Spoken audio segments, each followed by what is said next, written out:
Ang kwento natin sa video na ito ay tungkol sa patuloy na labanan sa pagitan ng mga deity at mga demons. Naatasan ni Godo si Shen para magtago nito at ibigay kay Kachen pagtungtong sa tamang edad nito. Katapos ay ipinagkaloob naman niya kay Shen ang dalawang espada na siya umanong na ipapamana sa isang demon hunter. Ilang sandali lang ay naramdaman na nila ang pagkasira ng pinagkulungan ng demon kaya umalis din sila kaagad dito. Pumunta sila sa spirit house ng mga demon hunters ngunit dumating naman dito ang demon na nagawang mahawakan si Godo. Kinokontrol ni Godo ang mga bloke papunta sa demon dahilan para magawa niyang makawala dito. Katapos ay dito niya na ito ikinulong at inihulog sa lava. Ngunit matapos nilang makarinig ng tunog ng cat bell ay may biglang umatake sa kanya mula sa likod niya. Isa itong fox demon at nagtaka siya bakit ito nakalampas sa barrier pero ayon dito ay nasa loob na umano siya ng barrier at hindi lang maramdaman ni Godo. Pagkabagsak ni Godo ay naisagawa pa niya ang isang teknik niya para mailayo sila Shen at Kachen. Sinubukan pa itong pigilan ng fox demon na nagawang masugatan ang mukha ni Shen pero matagumpay pa din silang nakaalis dito. Makalipas ang ilang taon ay sumapit na ang saktong gulang ni Kachen para maging ganap na demon hunter. Katapos nilang isagawa ang seremonya para maging opisyal ng isang demon hunter si Kachen ay ibinigay na din ni Shen ang kahon na pinapabigay ng kanilang ama. Pagkabukas dito ni Kachen ay isang parang uri ng metal lang ito. Habang nasa labas sila at pinag-uusapan ng bagay na ito ay dumating dito ang mayor ng Yanla para humingi ng tulong sa kanila dahil sa pagkakawala umano ng ibang mga residente. Ngunit tinanggihan ito ni Shen dahil baka umano isa lang din itong patibong. Nang paalis na sila ay narinig ni Shen ang cat bell kaya kaagad niyang tinanong ang mayor kung saan ito galing at mabilis din nilang pinuntahan ang bayan. Habang naglalakad na sila sa loob ng bayan ay bigla na lang ding nawala si Kachen sa tabi niya. Katapos ay dito na nagpakita sa kanya ang isang cat demon. Kaagad niya itong tinanong kung saan ito nakuha ang bell pero inaatake lang siya nito. Nang mapuruhan siya nito sa likod ay dito na siya nagpasya na gamitin ang isa niyang teknik. Dahil dito ay napuruhan din niya ito at kaagad na bumagsak. Kasalukuyan na din palang inaatake ng isa pang cat demon si Kachen. Pinulot ni Kachen ang isang kahoy para gawin itong sandata habang si Shen naman ay nasa di kalayuan lang at pinapanood silang dalawa. Naging maganda naman ang ipinakita ni Kachen sa labanan kaya nagagawa niya ding mapuruhan ang demon. Dahil dito ay nagalit ang demon at paulit-ulit siyang inatake na hindi niya masangga dahil sa bilis nito. Dito na nagliwanag ang bagay na ibinigay sa kanya ng kanilang ama at matapos niya itong hawakan ay bigla itong lumaki. Katapos niya itong maihagi sa demon ay naramdaman ito ng ibang deity at ng fox demon na naghihintay sa pagkagising ng sandata na ito. Nagulat dito si Shen ngunit nawala naman ng malay si Kachen at hindi na gumalaw pa. Dahil buhay pa din ang kalaban ay sinubukan nito kaagad na tanggalin sana ang sandata ni Kachen sa katawan nito. Ngunit nilapitan siya ni Shen at tinanong din tungkol sa bell. Biglang gumalaw ng kusa ang bell kaya nagulat dito si Shen at nabitawan ito. Katapos ay pumasok ito sa katawan ng demon at lumubo ang katawan nito na parang sasabog. Kaagad na niyakap ni Shen si Kachen para maprotektahan ito. Matapos itong makita ng mga deity ay kumilos na din sila para puntahan ang kinaroroonan nila Shen. Makalipas ang ilang oras ay nagkamalay na din si Kachen at pinakuha sa kanya ni Shen ang kanyang sandata. Muling bumalik sa maliit na anyo ang sandata ni Kachen at ilang sandali lang ay dumating na dito ang mga deity. Pakay nila dito ang sandata ni Kachen na tinawag nilang Shenzhen Iron. Pagkababa nila ay nanghina naman si Shen dahil sa pinsalang natamo nito kaya napaluhod ito. Nang hinihingi na sa kanila ng deity ang Shenzhen Iron ay tinutulan ito kaagad ni Shen at inatake ito ngunit na-counter lang siya nito. Tinutukan sila ng sandata nito pero nagmatigas pa din si Kachen na ibigay ang Shenzhen Iron. Pumagit na sa kanila ang isa pang deity para awatan sila at sinabihan si Shen na wala umano silang masamang intensyon. Katapos ay inilabas nito ang isang device at ginamit ito para pagalingin ang sugat ni Shen. Inaangkin ng mga ito ang sandata na hawak ni Kachen at maliban sa nalaman na nila Shen ang tawag dito ay nalaman din nila kung sino ang totoong may-ari nito. Katapos ay nagpakilala ang mga ito na sila Saro at Aoba at sugo umano sila ng Fairy Clan kaya tinanggal na din ni Aoba ang kanyang maskara. Ayon kay Saro na matapos masawi ng God of War daang taon na ang nakakaraan ay kasabay din itong naglaho ang Shenzhen Iron. Kailangan umano nilang hanapin ang nagkalat na 72 fragments ng deity na ito para muli itong maibalik. At ang susi para mahanap ang mga soul fragments ay ang Shenzhen Iron. Dahil isa itong divine weapon na may kakayahan para makaramdam ng bakas ng mga soul fragments. Dagdag pa nito na hindi lang umano sila ang nakaramdam nito kundi pati na din ang iba't ibang klase ng mga demons. Halimbawa na dito ang Demon Lord na si Mara at ang Demon Army nito na siguradong kumikilos na din ngayon. Dagdag pa ni Aoba na kung hindi umano nila maibabalik ang God of War at mabuksan ang Seal of the Gods ay siguradong magkakagulo ang buong mundo. Napaisip dito si Shen at dahil ayaw ni Kachen na mangyari ang mga sinabi ni Aoba ay nagpasya na lang siya na ipagkatiwala sa mga ito ang Shenzhen Iron. Sinuportahan naman ni Shen ang naging desisyon na ito ni Kachen at sa isip-isip niya ay maganda na din ito para hindi na mapahamak pa si Kachen. Katapos ay nagpasya silang puntahan na ang mayor para kunin ang bayad ngunit nang paalis na sila ay pinigilan sila ni Aoba dahil peke umano ang binigay ni Kachen. Nang hinawakan ito ni Kachen ay bumalik ang kulay ginto nito pero nang si Aoba na naman ang humawak nito ay naging parang normal na bakal na lang ito. Kaya nagtaka na dito si Aoba at nabanggit ni Saro na ayon sa nabasa niya na dahil sa daang taong pagkakatulog ng Shenzhen Iron ay tanging may busilak na puso lang ang may kakayahan na makagising dito. Ibig sabihin ay si Kachen ang napili para maging bagong magmay-ari nito. Dahil dito ay nagpasya si Aoba na isama na lang sila Kachen sa kanilang paghahanap sa mga soul fragments. Matapos nilang makuha ang bayad ng mayor ay ginamit ni Kachen ang Shenzhen Iron para alamin kung saan sila mag-uumpisa sa paghahanap.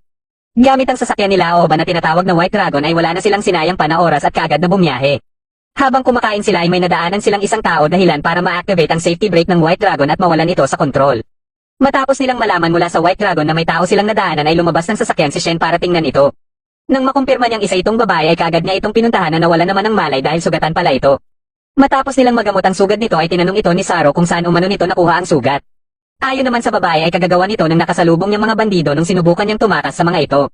Dahil natatakot pa din siya na baka makasalubong niya muli ang mga bandido ay nakiusap siya kung pwede umano siyang ibalik sa Dark Canyon. Dito na din ito nalaman na doon din pala patungo sila Shen para hanapin ang Soul Fragment. Naipakita din ni Kachen dito ang Shenzhen Iron dahilan para pagalitan ito ni Aoba dahil wala naman umanong kinalaman pa dito ang babae.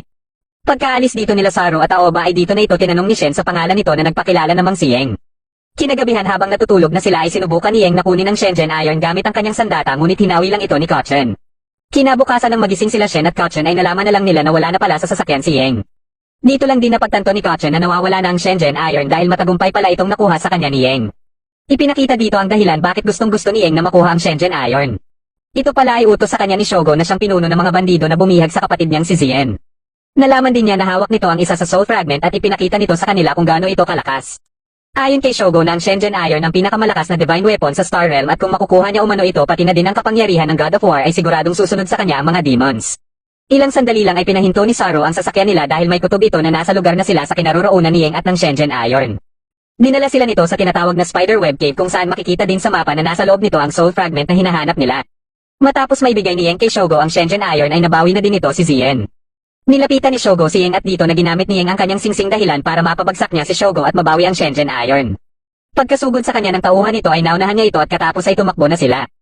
Nang malapit na sila sa lagusan ay nadapa naman si Zien kaya nahabol tuloy sila ng mga bandido. Matapos mailaga ni Yeng ang atake ni Shogo ay iniligtas niya si Zien. Bigla naman siyang inatake ni Shogo na nagawa niyang maiwasan at nang susugod na siya dito ay ginamit ni Shogo ang kapangyarihan ng Soul Fragment kaya napuruhan siya. Pagkalapit ni Zien sa kanya ay sakto namang nakawala ang tauhan ni Shogo at ginamit nito ang King Kong Barrier para maikulong sila. Hindi akalain ni Yeng na may hawak din pala itong Soul Fragment. Hindi naman makapagdesisyon si Saro sa dadaanan nila dahil sa pagiging komplikado ng mga daan sa loob ng kuweba. Dahil dito ay nagpasya si Shen na maghiwa-hiwalay na lang umano sila at nagsama silang dalawa ni Kachen. Makalipas ang ilang minuto na pagtakbo sa loob ng kuweba ay narinig nila ang boses nila Yeng at Zien. Nakita nila ang mga ito na nakakulong pa din at muling nagdurugo ang sugat ni Yeng. Pagkatanggal ng barrier ay sinubukan ni Shogo na lapitan si Zien kaya kagad siyang inatake ni Yeng. Sa galit nito ay gumanti ito ngunit mabilis itong sinangga ni Zien. Dito na nagalit si Shen at inatake si Shogo pero nagawa itong masangga ni Shogo. Bigla namang may sumabog sa likuran nila Shen at ito pala ay sila Aoba. Nang makita ni Saro ang katawan ni Shogo ay sigurado siyang nasa loob nito ang Soul Fragment. Sinabihan ni Shen si Kachen na tulungan si Yeng para mailabas ang kapatid nito. Ngunit pinalabas naman ni Shogo ang iba pang mga tauhan nito kaya napalibutan na sila. Pagkasugod ng mga ito ay ginamit lang ni Saro ang kapangyarihan nito at itinapon ang mga ito sa labas. Katapos ay ginamit naman niya ang Sage Art na Thunderbolt from Heaven at nagawang mapuruhan si Shogo.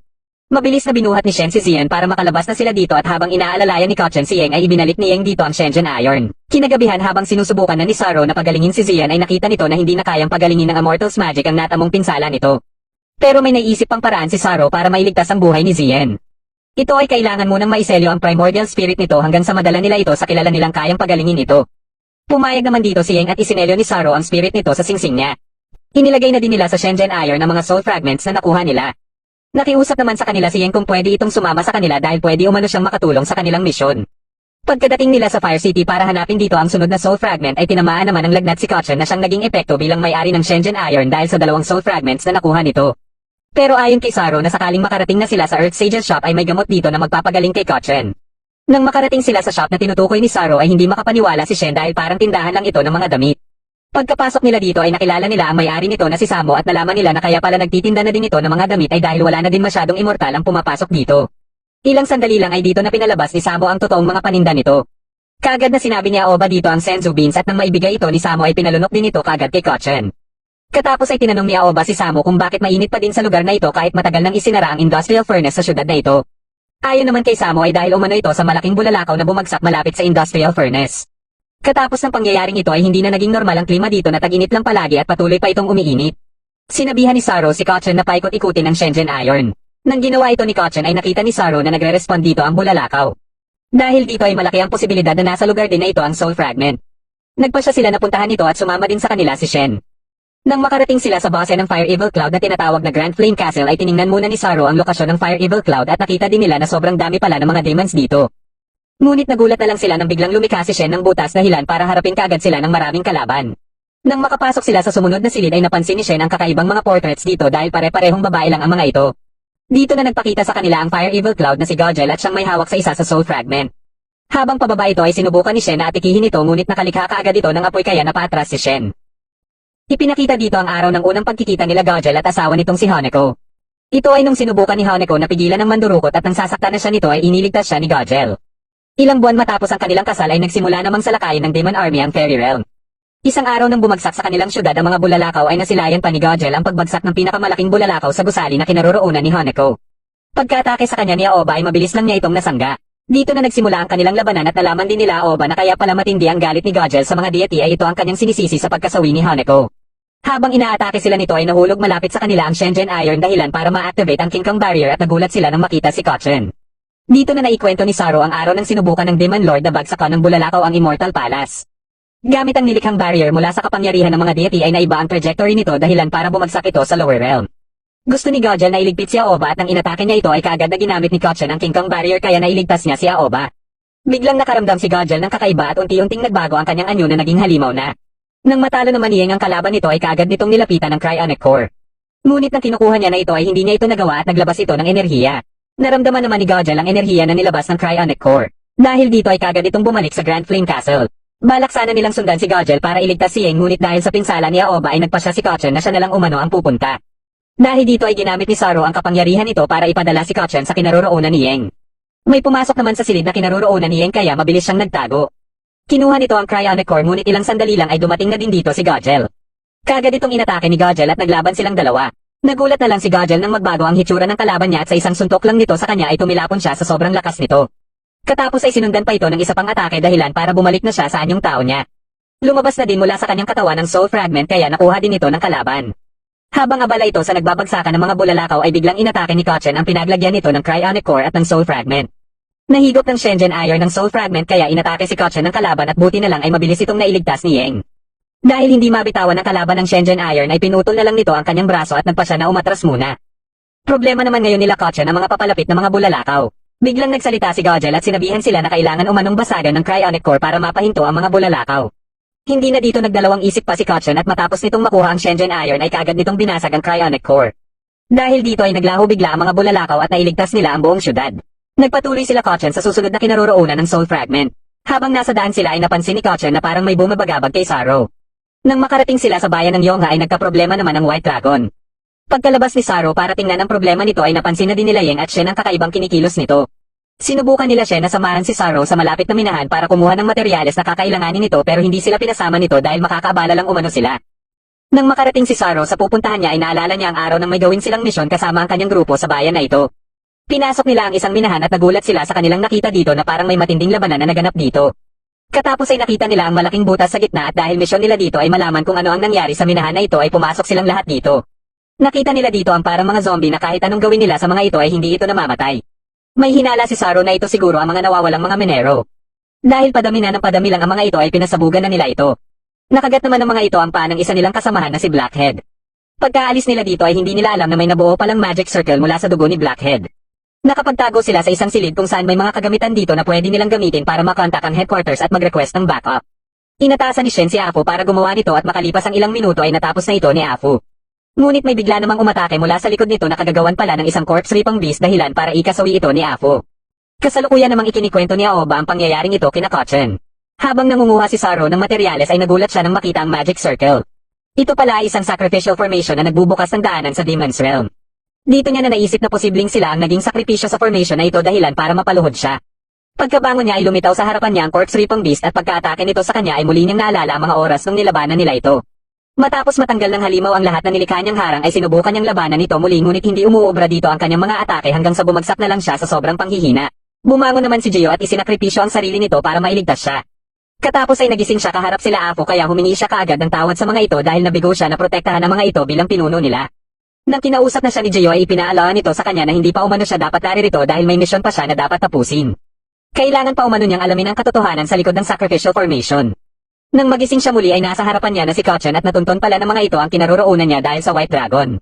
Kasalukuyan na nilalabanan nila Aoba ang halimaw at kahit pinagtutulungan nila ito ay hindi man lang nila ito magawang masaktan. Inatasan ni Saro si Kochen na gamitin ang King Kong Barrier para protektahan ang iba. Nang sinisimulan na nito ang binabalak nito ay mabilis na ginamit ni Kotchen ang King Kong Barrier at nagulat na lang si Saro na kasama din siya dito.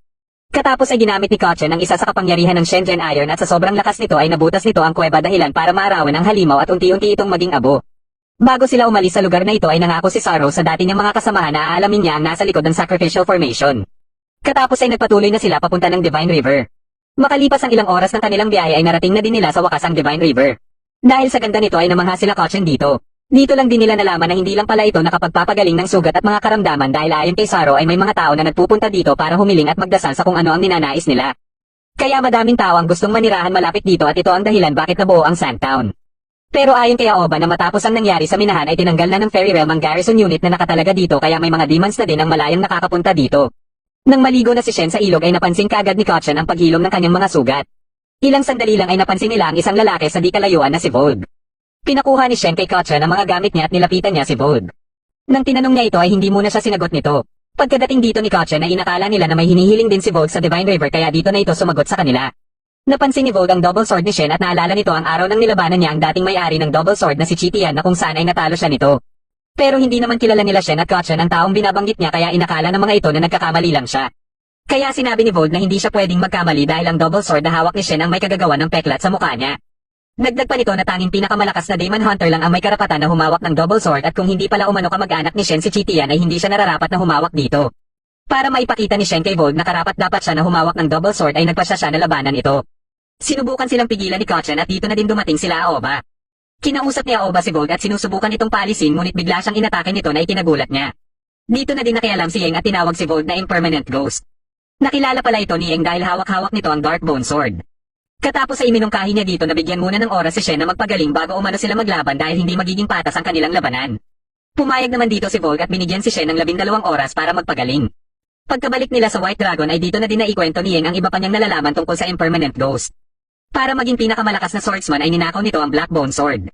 Matapos malaman ng dating Demon King ang ginawa ni Vogue ay pinasalakay nito ang kanyang mga alagad ngunit si Vogue din pala ang magliligpit sa dating Demon King. Matapos marinig ang mga sinabi ni Yeng ay napagtanto nila Aoba na kahit magtulong-tulong pa sila ay hindi nila ito magagawang talunin.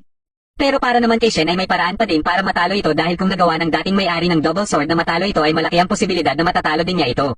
Hindi naman sang-ayon si Kotchen sa gusto ni Shen at balak nito na takasan na lang muna nila sa ngayon si Vogue dahil sa pamamagitan nito ay magkakaroon pa sila ng pagkakataon para magpalakas.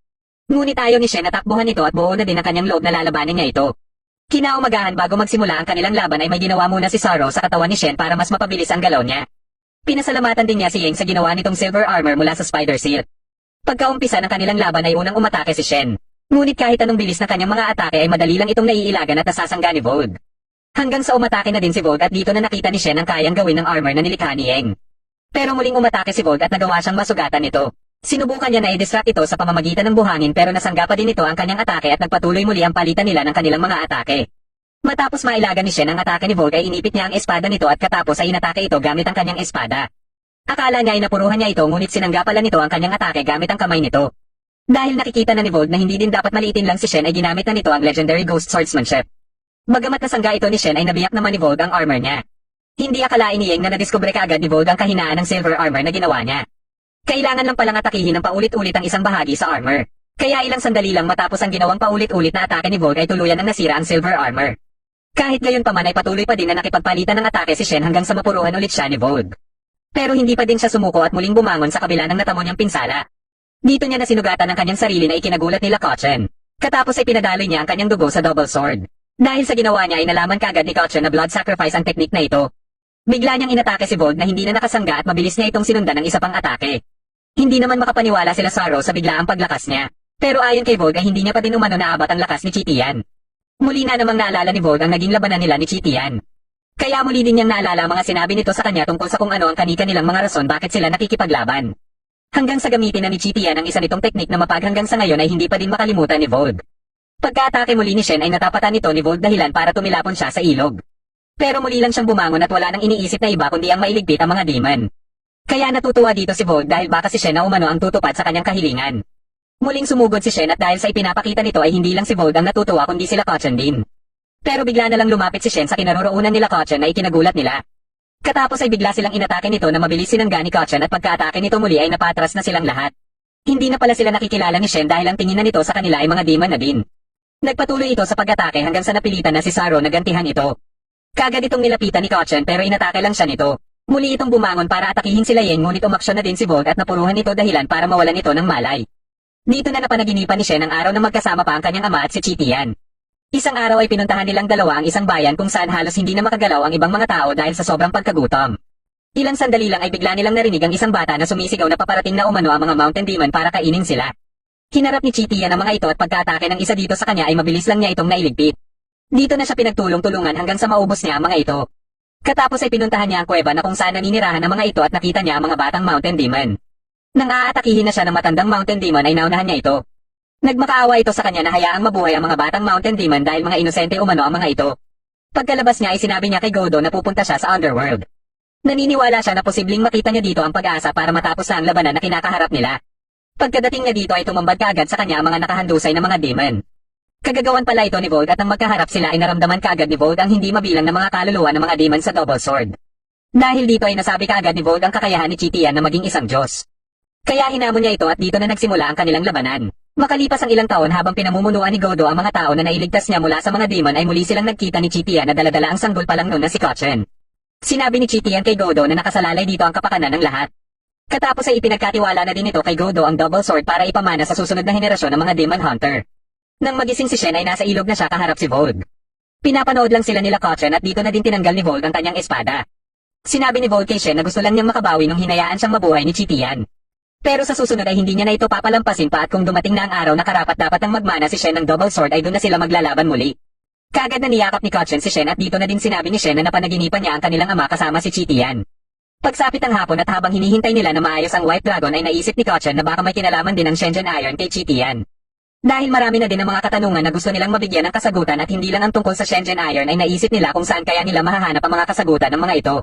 Biglang nabanggit ni Aoba ang nag-iisang fairy city sa Lower Realm kung saan posibleng madami ang pwede nilang makuha na impormasyon sa namumuno dito at ito ay ang syudad ng Fencon. Dahil dito ay napagpasyahan nila na pumunta sa lugar na ito. Kasalukuyan namang ipinapresente sa Young Master ng Fencon City na si Rong ang mga kababaihan para makapili ito ng pwede nitong mapangasawa. Ngunit umabot na lang sa 900 at 99 na babae mula sa iba't ibang pamilya ng mga noble ay wala pa ding napipili si Rong. Hanggang sa iprinisenta na ang pang 1,000 ngunit mukha itong lalaki dahilan para magtatakbo palabas si Rong. Nang mahabol na siya ng uncle Fu niya ay dito niya na sinabi ang babae na gusto niyang pakasalan at ito pala ay si Aoba.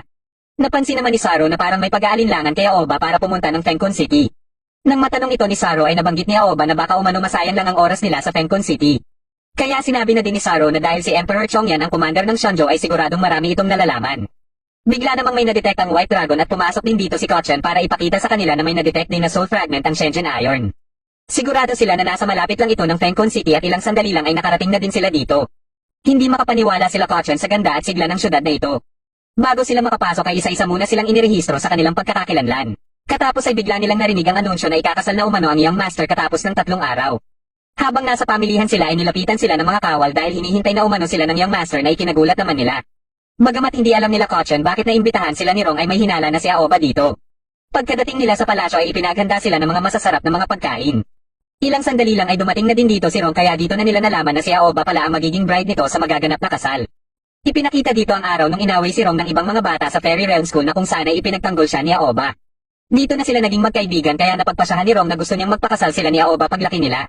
Dahil naakit si Aoba sa mga pagkain na pwede niyang makain sa Fencon City ay pumayag ito na maging bride ni Rong at nangako sila pareho. Inutusan lang pala ni Aoba ang 4 na bata para maging magkaibigan silang dalawa ni Rong at sa pamamagitan nito ay makakain niya na lahat ng pagkain na gusto niya. Pero kahit inamin na ito ni Aoba kay Rong ay hindi na ito inintindi pa ni Rong. Muling ipinaalala ni Saro kay Aoba ang isa nilang layunin dito at ito ay makausap ang Emperor. Pero babalik lang umano ito sa araw ng kasal kaya kailangan munang magpanggap ni Aoba hanggang sa makaharap na nila ito. Balak din sana ni Uncle Fu na dalhin sila Kochen sa kanilang silid ngunit mas pinili nila na maglakad-lakad muna para pagplanuhan ang paghahanap sa soul fragment. Nahati sila sa 2 grupo para mas mapabilis ang kanilang paghahanap. Habang nagre-relax sila Shen at Yang ay napansin ni Shen ang magandang babae na napadaan pero ang nakita kaagad ni Yang ay may nakamatsyag umano na mandurukot dito. Hindi nga nagkamali si Yang kaya kaagad na kumilos si Shen. Ngunit hindi niya ito nagawang pigilan at napagkamalan pa siya ng babae na siyang mandurukot. Hindi alam ni Shen na nasuot pala sa kanya ng mandurukot ang kwentas dahilan para dakpin siya kaagad ng mga kawal. Sinabihan ni Yang ang mga ito na mga bisita umano sila ng Young Master. Ngunit nang tiningnan ng mga kawal ang kanilang mga pangalan sa registration information ay nakalagay na pala dito na mga illegal immigrants sila. Dahil dito ay mabilis silang tumakbo palayo sa mga ito. Sa patuloy naman na paghahanap nila Kochen at Saro ng soul fragment ay nahihirapan sila dahil sa pawala-wala ng signal kaya nagtataka na si Saro kung nandito nga ba talaga sa Fencon City ang soul fragment. Biglang itinuro ng Shenzhen Iron ang gate kaya dali-dali silang pumunta dito. Lumabas sila ng syudad at nang makarating na sila ng kagubatan ay muli na namang nawala ang signal. Dahil dito ay bumalik na lang muna sila ng syudad at nang papasok na sana sila ay bigla namang inanunsyo na isasara na ang gate bilang paghihigpit sa seguridad dahilan para hindi tuloy sila makapasok. Sinubukan pa nilang puwersahin na pumasok ngunit may barrier na nakapalibot sa buong syudad. Ilang sandali lang ay may dumating dito na matanda na nagpakilalang residente umano siya ng syudad at hindi din nakapasok dahil lumabas ito para kumuha ng halamang gamot para umano sa kanyang anak. May naalala itong isa pang paraan para makapasok ng syudad. Ito ay ang underground secret tunnel na nilikha ng mga deity craftsman nung itinatayo pa lang ang syudad. Nung bata pa siya ay may natuklasan umano siyang kakaibang entrance at posibleng ito ang pinto ng secret tunnel. Pinuntahan nila ito at tama nga ang hinala ng matanda. Kaagad silang pumasok dito hanggang sa mahanap na din nila ang daan paakyat sa syudad. Pagkaakyat nila ay napunta sila sa entablado at nagtaka sila na bigla na lang ding nawala ang matanda. Kaagad silang hinabol ng isang kawal at nakita na din nila sa mga screen ang kanilang mukha na itinuturing na ding mga illegal immigrants. Dahil sa mga biglaang pangyayari sa kanila ay napapaisip na si Saro na parang pinagplanuhan na ang mga ito. Kasalukuyan namang isinasagawa ang photoshoot nila Aoba at Rong. Nang mahahalikan na ni Rong si Aoba ay dito na nagalit si Aoba at tinanong si Rong kung bakit gusto pa din ito na magpakasal sa kanya kahit nagsinungaling lang siya. Kaya dito na din sinabi ni Rong ang lahat na ginawa niya na ikinagulat ni Aoba. Sa kagustuhan ni Rong na makuha ang atensyon ni Aoba ay nauna na pala nitong kinausap ang apat na kaklase nila para magpanggap din kaya napilitan na si Aoba na makialam. Akala ni Aoba ay siya ang may kontrol pero nahulog lang pala siya sa sinetap ni Rong. Biglang niyakap ni Rong si Aoba at dito na sila nakuhanan ng maayos na litrato. Kaagad itong ipinakita sa mga screen kaya nakita ito ng mga tao pati na din nila Kochen. Muling naalala ni Saro ang mga pangyayari simula nang lumabas sila ng syudad at dito niya na napagtanto na nanganganib na ngayon si Aoba. Kahit sila Yeng ay napapaisip na din na mayroong nag-set up sa kanila. Habang galit na galit si Aoba sa photographer ay bigla siyang pinakitaan ni Rong ng isang bagay na nagdahilan para tuluyan na siyang makontrol nito. Napilitan namang mag-disguise sila Shen at Yeng para makaiwas sa mga humahabol sa kanila. Plano nila na makapasok muli ng palasyo at para magawa ito ay kailangan nila ng invitation. Dahil dito ay nilapitan ni Yeng ang dalawang lalaki na nag-uusap na pareho ding may dalang invitation. Habang nadidistract ni Yeng ang mga ito ay inumpisahan na din nila na kunin ang mga invitation. Katapos itong makuha ni Shen ay kagad din silang umalis. Nadakip naman ng mga kawal sila Kochen at Saro at kagad na ikinulong. Sinubukan pa ni Saro na magpanggap bilang personal nurse ni Aoba pero may dumating dito na kawal para ipakita ang litrato nila Kochen na kasama si Aoba kaya nagpa siya ang mga kawal na ipaalam ito kay Rong. Matapos itong malaman ni Rong ay ipinahatid muna niya si Aoba sa silid nito para mapuntahan niya sila Kochen at Saro. Pagkadating niya sa kulungan ay dito na nalaman nila Kochen at Saro ang kanyang mga plano kay Aoba. Nang ilabas niya ang bagay na ginamit niya kay Aoba ay napilitan na si Kochen na umatake pero nakailag lang ito. Sinubukan din ni Saro na umatake ngunit gayon din ang nangyari at nakontrol na din siya ni Rong. Katapos ay susubukan na sana nitong kunin ang soul and consciousness ni Kochen ngunit may bigla siyang narinig na boses. Dahil dito ay hindi siya nagtagumpay sa kanyang pinaplano at muntikan pang maubos ang kanyang soul power dahilan para mapabitaw siya. Umalis na lang siya dito at inutusan si Saro na bugbugin si Kochen. Nang mapagtanto ni Kochen na wala na sa katinoan si Saro ay napilitan na lang siya na patulugin ito. Habang iniisip niya ang kanyang kahinaan ay may bigla siyang narinig na boses. Napunta siya sa isang lugar na ayon sa boses na naririnig niya ay nasa cage umano siya ng kanyang kapangyarihan. Muli nitong ipinaalala sa kanya pero hindi niya ito matanggap dahil mas pinipili niya maging demon hunter. Nang makabalik siya ay nakita niya na lang ang Shenzhen Iron na lumaki muli. Para makalabas sa kulungan na ito ay sinamantala niya ang pagkakataon para gamitin si Saro. Kaya nang binuksan ng kawal ang gate ay mabilis niya itong inatake. Pagkalabas niya ay napunta siya sa tapat ng isang malaking kulungan. Narinig niya ang boses ng nakakulong dito na sinasabihan siya na kung mabubuksan niya umano ang gate ay matutulungan siya nito na makaalis dito. Ito pala ay si Emperor Chongyan na ikinulong ni Rong para maaga umano ang kanyang posisyon. Nang makilala nito ang Shenzhen Iron ay dito na nagpa siya si Kochen na tulungan ito. Matagumpay na natanggal ni Kochen ang kandado at gayon din ang mga posas ni Chongyan. Pagkalabas nila ay itinuro ni Chongyan kay Kochen ang daan papunta ng wedding hall. Ngunit ilang sandali lang ay nakita kagad si Kochen ng mga kawal at gayon din si Chongyan. Bigla namang may nagpausok dito na kagagawan pala nila Shen at Yeng kaya napatulog nila kagad ang mga kawal. Nang maipakilala ni Kochen si Chongyan kina Shen ay dito na din nila nalaman ang mga ginawa ni Rong. Nalaman din nila ang kasalukuyang kalagayan ni Saro at naisip nila na posibleng ito din ang ginawa ni Rong kay Aoba kaya napapayag nito si Aoba na magpakasal. Dito na sinabi ni Chongyan na ang bagay pala na ginagamit ni Rong pang mind control ay ang isa sa soul fragment. Sinubukan naman ni Shen na ipakita kay Chongyan ang double sword at nang makilala ito ni Chongyan ay nakumpirma na ni Shen na ito nga ang emperor na hinahanap nila. Balak nila ngayon na mailigtas muna sila Aoba at Saro at para hindi din mapaghinalaan sila Kochen ay nag-disguise na din sila. Pagkadating nila sa wedding hall ay nakita din nila kagad si Saro. Para mapahinto ang kasal ay sinabihan ni Chongyan si Shen na tutulan ang kasal at hamunin si Rong sa duelo dahil bilang tradisyon ng syudad ay hindi ito makakatanggi. Dagdag pa nito nahahanap din siya ng pagkakataon para mailantad ang kanyang sarili at mailigtas sila Aoba at Saro. Ilang sandali lang ay lumabas na sila Aoba at Rong at sinimula na ang seremonya. Nang si Aoba na ang tinatanong ay dito na nagsalita si Shen ng kanyang pagtutol sa kasal. At katulad ng sabi ni Chongyan ay kaagad na ginanap din ang kanilang duelo. Pagkadating nila sa paggaganapan ng duelo ay dito na sinabihan ni Chongyan si Kochen na lalapitan na nila sila Aoba. Pagkaumpisa ng duelo ay kumilos na si Yeng para puntahan si Saro. Sinubukan niya itong gisingin ngunit kahit anong gawin niya ay hindi ito umuobra. Hanggang sa mapansin na sila ni Rong at dito na nito pinagalaw si Saro para gantihan si Yeng. Dahil nadidistract si Rong sa nangyayari sa taas ay nagawa ni Shen na masugatan siya. Hindi siya makapaniwala sa lakas na ipinapakita ni Shen kahit isa lang itong mortal. Dito na siya nagpasya na gamitin ang Ice Soul Dragon Spear. Gamit ito ay nagagawa din niyang masugatan na si Shen na kaagad ding nagyayelo. Nakarating naman na sila Kochen sa kinaroroonan nila Aoba. Muling bumangon si Shen at nagpatuloy ang palitan ng kanilang mga atake. Hanggang sa mapuruhan na naman si Shen at mapabagsak muli. Pero muli lang din itong bumangon at mabilis na inatake si Rong. Sa pagkakataon na ito ay puro malalakas na atake na ang kanilang pinapakawalan sa isa't isa. Hanggang sa pareho silang nagbitaw ng napakalakas nilang atake. Katapos nito ay dito na nagsalita si Kochen para ipaalam sa lahat ang totoo tungkol kay Emperor Chongyan at papaano umano inagaw ni Rong ang posisyon nito. Hindi makapaniwala si Rong na nakalabas ng kulungan ng kanyang ama. Nang magpakita na si Chongyan ay iniutos kaagad nito sa mga kawal na dapin si Rong. Pero ayon kay Rong na hindi umano ito totoo dahil nakokontrol lang ng demon ng kanyang ama. Nang susubukan na ng mga kawal na dapin siya ay nagpasya na lang siya na gamitin ang napakalakas na kapangyarihan ng kanyang sandata dahilan para magyelo ang buong paligid at madamay ang lahat na nandito. Pero hindi niya akalain na nagawa itong masangga ni Shen. Pagkabangon ni Shen ay bigla itong umatake na ginantihan din kaagad ni Rong. Pilit na ipinapaliwanag ni Rong na nalinlang lang umano si Kochen ng demon na kumokontrol sa kanyang ama ngunit hindi dito naniniwala si Shen. Pagkabangon ni Chongyan ay dito na lumabas sa katawan nito ang demon na ang Fox Demon pala na pumaslang sa ama ni Shen. Gusto pala nito na kunin sa pangangalaga ng Fengkon City ang Soul Fragment kaya ikinulong ito ni Chongyan sa sarili nitong katawan. Hanggang sa napagpasyahan ni Chongyan na magpakulong bago pa man siya tuluyang makontrol ng demon na ito. Kaya ipinagkatiwala muna niya ang pamumuno kay Rong at pinaniwala nila ang mga residente na nasa labas lang siya ng syudad. Dahil sa sobrang galit na ipinapakita ni Shen sa demon na ito ay nalaman ni Rong na pinaslang nito ang ama ni Shen.